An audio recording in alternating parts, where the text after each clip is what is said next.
Abe took out his treasured possession and gave it to Bart. It was a hand grenade. He said it would explode 5 seconds after the safety pin was pulled. Uh-oh. Senior moment! Put it back! Put it back! Abe explained that once it's pulled, it's like having a baby. You can't put it back. So Bart immediately crawled under the bed. But 5 seconds passed and it didn't explode. Bart lifted the curtain and found out that Grandpa had been lying to him. Bart thought this was so funny, so he asked his grandpa if he could borrow the grenade. At this point, Abe was already fast asleep. Bart took it as a yes and walked off with the grenade. That day, the principal was giving a motivational speech on stage. To make the opening more lively, he invited Winnie the Vulture. It turned out to be Kirk in disguise. Milhouse, you didn't tell me your dad got another bad job. Actually, he's the understudy. The main guy got shingles. There's a bee in my beak. Okay, taking a break. Ow! How many stingers can one bee have? God! Then the principal suggested they have a sharing session. I'll go first. Bart told everyone not to worry, because it wouldn't explode unless the safety pin was pulled. Oi, caramba! Everyone was scared and ran in all directions. Kirk asked Milhouse to crawl into his costume, but during the escape, they got stuck at the door. At that moment, Flanders' sense of duty kicked in. He rushed to the stage and smothered the grenade. In fact, it was all just one of Bart's pranks. You monster! You had me finally believing the school would be destroyed, and you took it away. Well, I didn't think it was funny either, Bart. You have no idea how far up in there I went. The fire department, police, and ambulances all showed up. Even Nelson's mom came, but she explained that she was just staying the night at Uncle Beard's house. Mom, you promised you'd never show up at school drunk again. At that point, the school supervisor came over. He handed Nelson's mom a bribe, asking her to pretend she didn't know him. Nelson, I'm gonna go take a nap in your locker. Freedom! The principal called the Simpson couple to the school. The supervisor said that Bart would be expelled this time, and there was no chance of him returning. Marge pleaded with him to let Bart stay. Homer also said Bart had nowhere else to go, but the supervisor insisted on expelling him. Wait.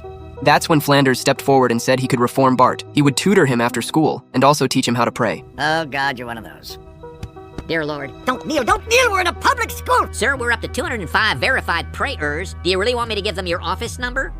The supervisor had no choice but to compromise. He agreed not to expel Bart. Marge was really grateful, on the condition that Flanders would tutor Bart, and not let him be influenced by Homer's bad behavior. Woo! Win-win! Afterward, Flanders took Bart away from school. The other kids all mocked him. The first thing Flanders made Bart do when they got home was wash the dishes. He said Bart could meditate while washing. Bart actually felt a sense of calm. Uh-oh, cut myself. Oh my God, oh my God! But it turned out Bart was just messing around with ketchup. Flanders warned him that he could really make him bleed. What did you say? What Flanders really meant was that attitude determines everything. Then he took Bart fishing, but Bart had no patience at all. Flanders threatened him that if he didn't catch anything, he wouldn't get dinner. Stupid fishing, stupid piece of quiet. Stupid sunset thinks it has so many colors, so beautiful and bright and golden. Flanders told Bart to pay attention to the fishing rod.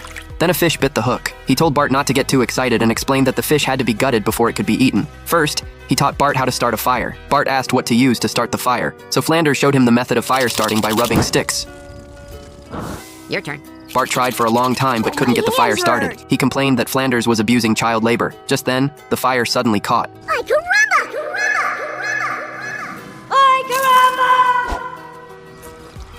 Flanders told Bart that this was what accomplishment felt like. Accomplishment is something you achieve on your own and can never be taken away. He believed that now that Bart understood this, his future was limitless. Bart even joined the church choir. He wouldn't have sung like this before. Sideshow Mel thought it was awful and covered his ears. Soon the choir performance ended. Hibbert had originally thought that to turn Bart into a little angel, he'd have to electrocute him first before sending him to be reincarnated. Wiggum also said he should be proud, because Bart was now a completely different person. Oh, well. Congratulations, Ned Flanders. Everyone praised Flanders. At this point, Homer said the credit shouldn't all go to Flanders, because thanks to their initial mischief, Flanders had the chance to show off.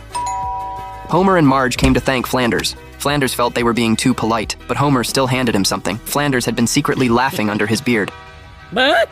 What are you doing here? Lisa said Bart was doing his math homework. This was when Homer sat down, saying he could tutor the kids himself. He pretended for a while, then shoved the homework into the dog's mouth. But the dog jumped onto the table and restored Bart's homework. In fact, Flanders had already tutored Bart through all of it. Homer, feeling useless, left with his dignity intact. He walked alone, disoriented, down the road and ended up at the junkyard. Homer asked Nelson why he was sitting there alone. Oh, nobody cares. My dad left, my mom's a drunk, my last solid food was an ice cube, my TV is a milk crate with a squirrel in it. Homer felt Nelson's situation was pathetic, but maybe he could help him and take this chance to get back at Bart. Here, son, let me help.